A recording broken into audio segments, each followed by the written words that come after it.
Бала кезінде ең жақсы көріп тыңдайтын ертегісі ер төстік еді.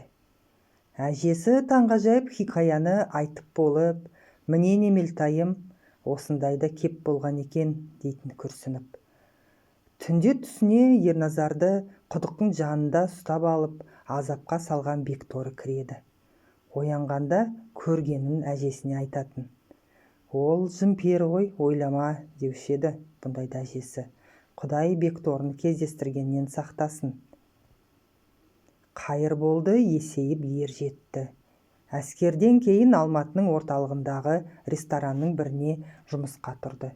Етпен көкөніс турап, қамыр илейтін ас үйдің қызметшісі болып бастаған талантты жігіт 5 жыл дегенде түнгі ресторанның даяшысы дәрежесіне көтерілген.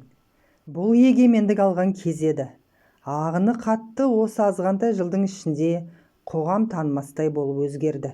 Көп адам өрге шықты, көп адам заманның тұңғиығында құлдырады. Құдайға шүкір дейтін, тамақ тоқ, көшеге киіп шығатын бір сыдырғы киімі бар. Тапқан таянғаны қаладан тәп-тәуір пәтер жалдауға да, атасы мен әжесіне жәрдемдесуге де жететін. Бірақ көңілдің терең түкпірінде әлде бір мазасыз ой күнінде неше оянып жегідей жеуші еді. Бұл кезде адамдар жаппай өмірдің қызығын кешуге кіріскен. Алматының орталық көшелері қызыл-жасыл шамдармен сәулеленіп, түнгі өмір басталады. Қымбат ресторандарға қымбат автомобиль мініп келіп, түсіп жатқан, ақылға сыймас қымбат киім киіп, әшекей тағынған адамдар. Қайырболдының басы айналып қалатын.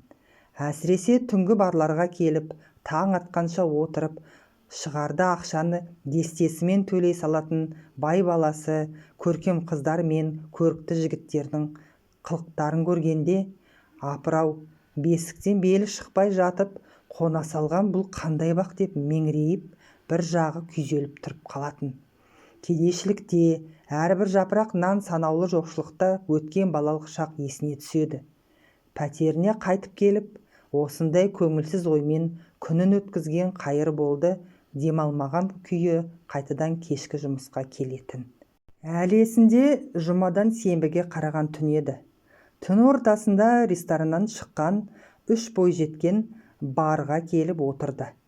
Валютаға ғана сатылатын қымбат коктейль алдырып, өздері ұнататын блюзды қойғызып қойып, көңіл көтерген қыздар таң ата есеп айырысқанда, бармен жігітпен арада әдептен аспаған ыңғайсыз жағдай болып қалған.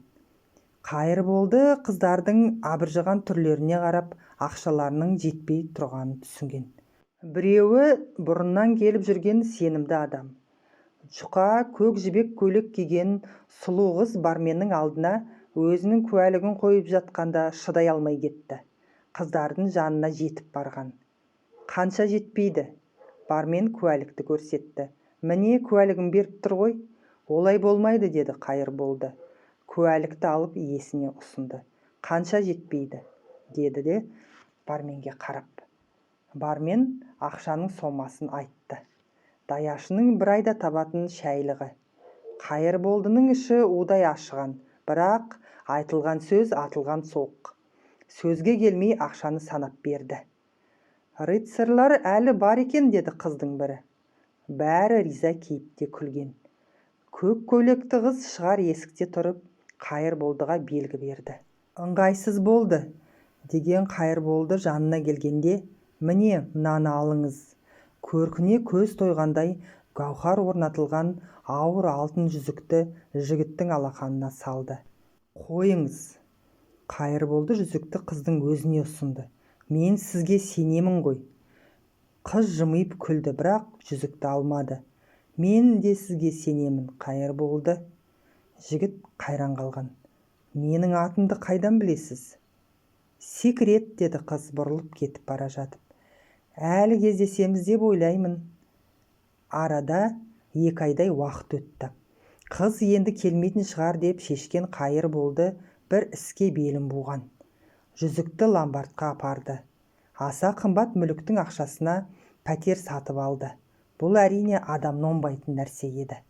Әзірге ешкімге ештеңе айтпайын деп ұйғарды.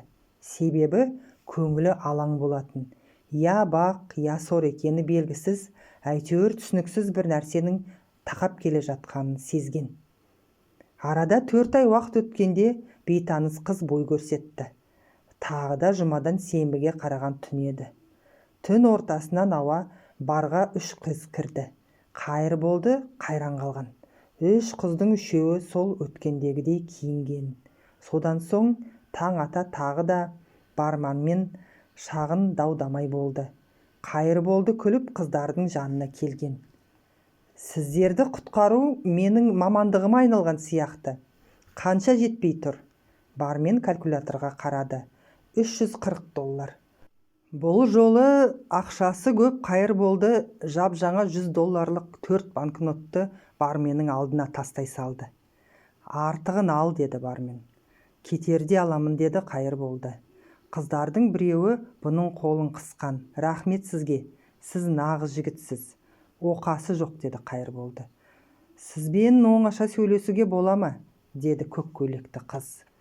Қайырболды кезекті клиентке қызмет көрсетті де үсті басын дүзеп сыртқа шықты. Қыз есіктің алдында орындықта отыр екен. Менімен әңгімелесуге уақытыңыз бар ма? Деді Қайырболды қасына келіп жайғасқанда. Иә, деген Қайырболды, мен боспын, жұмыс аяқталды десе болады. Олай болса жүріңіз, қыдырып қайтайық, деді қыз. Екеуі опера театрының жанындағы парктар аралап ұзақ жүрген.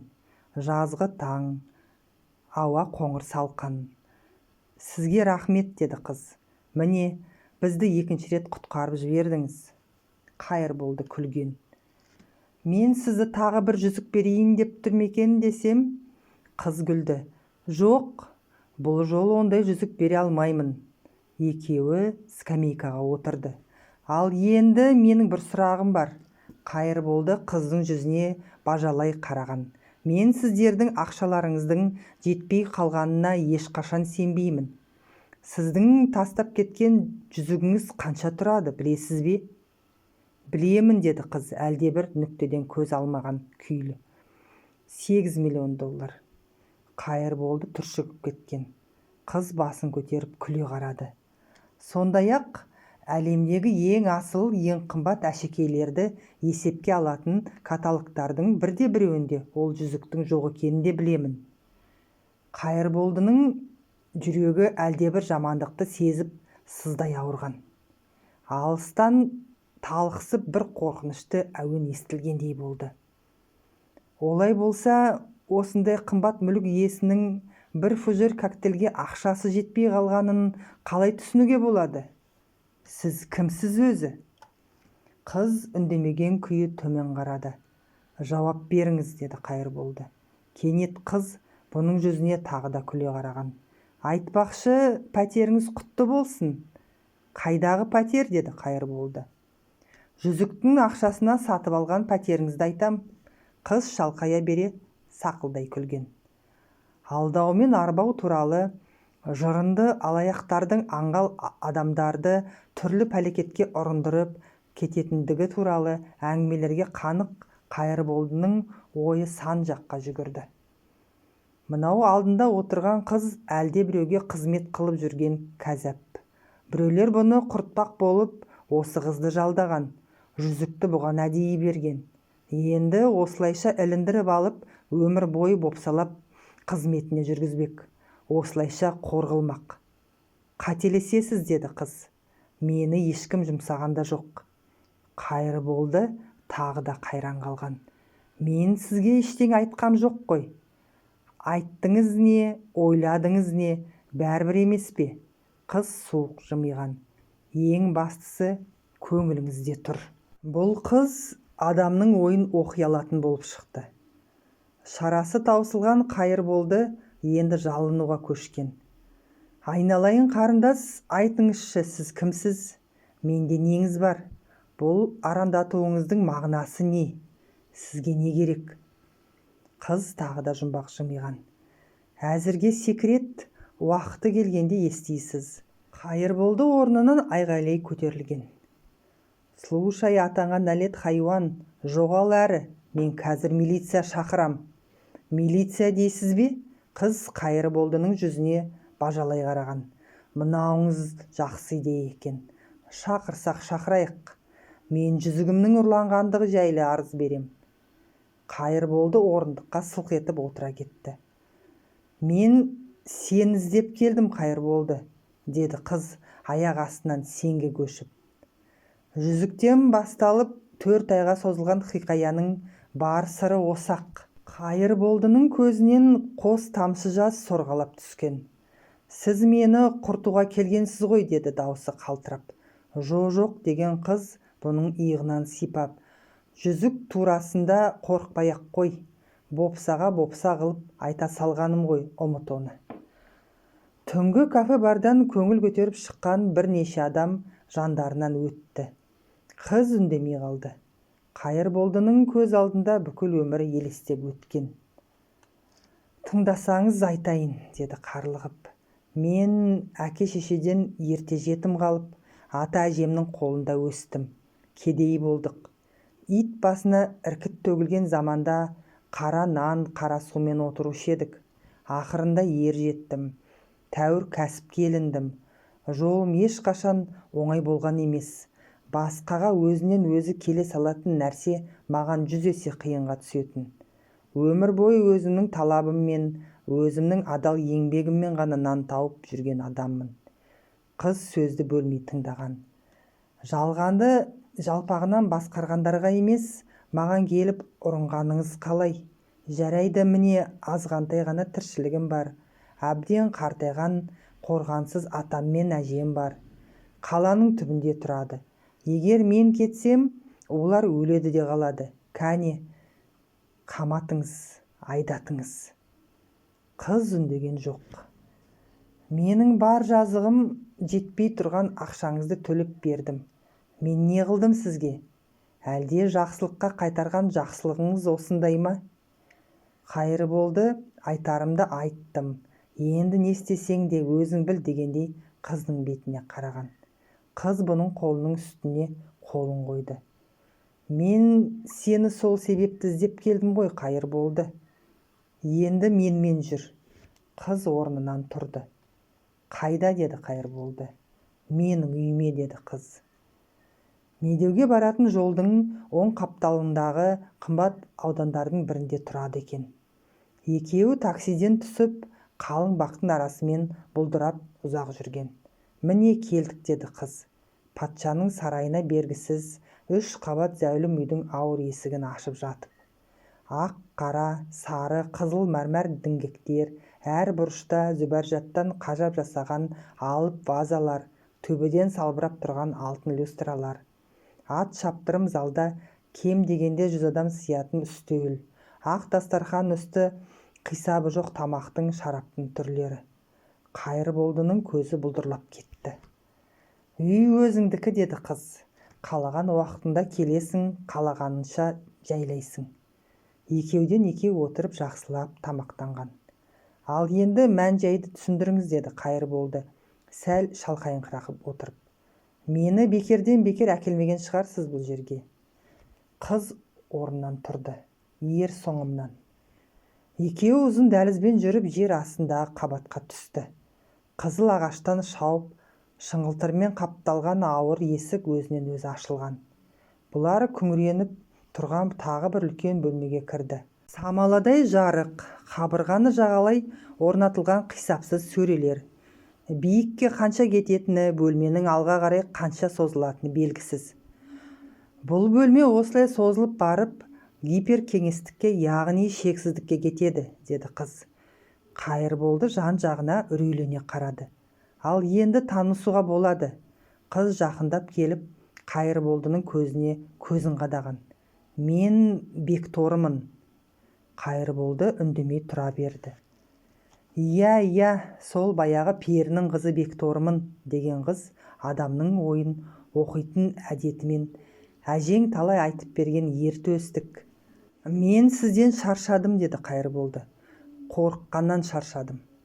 Қорқатын себебің сенде жүрек жоқ, деді Бекторы. Менің жүрегім ешқайда кеткен жоқ, деді Қайырболды түршігіп. Өзімде. Бекторы сәл үнсіз қалды. Қазақта қорқақ адамды жүрегі жоқ адам дейді. Менің айтайын дегенім осы ғана, деген содан соң. Әрине, сенде жүрек деп аталатын нәрсе бар. Бірақ сендегі жүрек тек қанды ары-бері айналдыратын мүше ғана. Ертеңгі күнді ойлап сарғайып бітпес үрейден әбден жансызданған бір жапырақ ет қана. Осы адамның жүрегі деген қызық нәрсе, деген тағы да Бекторы. Өзі бар, өзі жоқ. Өзі жоқ, өзі бар. Сөзіңіз жұмбақ, деді Қайырболды. Бірін түсініп, бірін түсінбей тұрмын. Бекторы көңілсіз жымиды. Айтайын дегенім, жүрек бар болғанда жоқ. Ол өзі жоқ болғанда ғана бар. Қайырболды Бекторының жүзіне таңдана қараған. Мысалы, осы сені қалайықшы. Сен өзіңмен бірге даяшылықта жүрген қызды сүйесің. Есің кете сүйесің. Әрбір жүрген жүрісін, әр сөйлеген сөзін тамашалап, елжіреп тұрасың. Бірақ сөз айтуға батпайсың. Себеп кеудеңдегі жүрек деп аталатын зиянды мүше айтқызбайды. Асықтық сөзіңді, яғни жүрегің бар, бірақ жоқ. Мысалы, талай рет әлі жеткен адамдар көшеде саған тілі тиді, қиянаттап кетті. Өзің жұмыс істейтін түнгі ресторанда бай клиенттер талай рет қорлап жәбірлеп кетті. Сен осының бірде-біреуіне жауап қайта алмадың. Неге? Өйткені кеудеңдегі жүрек деп аталатын түкке де керегі жоқ нәрсе тіліңді байлап айтқызбады. Яғни жүрегің өзі бар, өзі жоқ. Сенің басыңнан өткен азғантай өмірің кеткен есемен кек, тапталған арманның тарихы. Бекторының бет қаратпай сөйлеген сөзінен есеңгіреп қалған Қайырболды қабырғаға сүйенген. Ешкімде менің ішімді бұлай ақтармап еді. Тағы да үнсіздік орнады. Ал сол жүректі бар қылу үшін не істеу керек, деді бір кезде Қайырболды. Бекторы шорт кесті. Бар қылу үшін ол жүректі жоқ қылу керек. Қайырболды Бекторыға бұрылған. Яғни ол жүрегіңді маған беруің керек, деді Бекторы. Қалайша? Қайырболды тағы да аңырқап қалды. Мен өліп қалмаймын ба? Ұғыспадық, деді Бекторы. Біз қазір фәни дүниеде тұрған жоқпыз. Осыны қалай түсінбейсің? Сонда біз қайдамыз, деді Қайырболды. Мына үй, мына байлық. Сен осы үйдің табалдырығынан аттағанда фәниден кеткенсің, деді Бекторы. Сен қазір өңіңде емессің. Анықтап айтайтын болсам, біз қазір сенің түпсанаңда отырмыз. Ішімде осыншама салтанат бар екенін ешқашан сенбес едім, деді Қайырболды даусы дір етіп. Сендер адамдар өздерің білмейсіңдер, түк те білмейсіңдер. Осы бүкіл дүние, не керектің барлығы, бүкіл ғарыш өздеріңде екенін, өздеріңнің іштерінде екенін білмейсіңдер. Бекторы тақау келді. Сонымен жүрегіңді маған бересің бе? Ал орнына, деді Қайырболды. Ал орнына мәрмәр жүрек салып берем, деді Бекторы. Мен сенің жүрегіңді кеудеңнен ауыртып алайын деп жатқам жоқ. Мәрмәр жүрекке келіссең болды. Сол сәтте жүрегің өзінен өзі маған көшеді. Бекторы сөрелерді аралап кетті. Міне мынау қара. Мынау өзің білетін адамдардың жүректері. Мынау сенің жұмыс істейтін рестораныңның бастығының жүрегі. Қайырболды қыздың соңынан еріп отырып, қайран қалғаннан танбады. Банкілерде әлдебір сұйықтың ішіне салынған жүректер. Бекторы иелерінің аттарын атап келе жатыр. Қайырболды өзі танитын бірнеше кеденші офицерлердің, полиция қызметкерлерінің жұмыс бабымен алдарына барған тағы да талай үлкен шенеуніктердің жүректерін көрді. Олардың адамға деген аяусыздығының, зорлық-зомбылықтарының сырын енді түсінген. Адамдардың бір-біріне неге қиянат жасайтынын ұққан. Міне барлығының жүрегі осы жерде деуге болады. Бекторы сөрелерді иегімен нұсқады. Мәрмәр жүрек ыңғайлы. Бірде екілі адам болмаса, өзінің тірі жүрегін іздеп келген ешкім жоқ. Барлығы болғанда қалай, деді Қайырболды. Бұл жерде қанша адамның жүрегі тұр? Әлмисақтан дүние жаратылғаннан бергі адамдардың барлығының жүрегі, деді Бекторы. Бүгінде көзі тірі адамдардың барлығының жүрегі осы жерде десе болады. Сен сияқты азғантай ғана адам өз жүректерімен жүр. Ал өз жүрегімен қалсамшы, жүрегімді сізге бермесемші, деді Қайырболды. Өзің білесің, деді Бектор, өз қалауыңда. Байырқа мен байлықта болғың келсе, жүрегіңнен құтыл. Бүгінгі бостандық, бүгінгі азаттық пен еркіндік ақшада. Азат болғың келсе, ерікті болғың келсе, жүрегіңнен құтыл. Ал қалған күніңді кіріптарлықта, құлдылықта өткізгің келсе, осы жүрегіңмен қал. Қайталап айтайын, бәрі өз қолында. Қайырболды қинала ойланып тұрып қалды. Түсінем, деді Бекторы. Мұрсат берейін, шыға тұрайын. Бекторы шығып кетті. Қайырболды екі қолмен шекесін сығымдап, меңірейіп қанша отырғанын білмеді. Ата-бабамның әруағы, көмектессеңдер қайда қалдыңдар, деді ақырында тістеніп. Міне, мен аяныңды, жәрдеміңді күте-күте шаршаған жетім қозы өз несібемді татуға кеттім. Содан соң есікке қарап қатты дауыстаған. Бекторы, мен дайынмын. Келісетініңді білдім ғой, деді Бекторы кіріп келе жатып. Не істеу керек, дейді Қайырболды. Ештеңе де керегі жоқ, деді Бекторы, келіссең болды. Қайырболды оң қолын кеудесіне қойды. Келістім.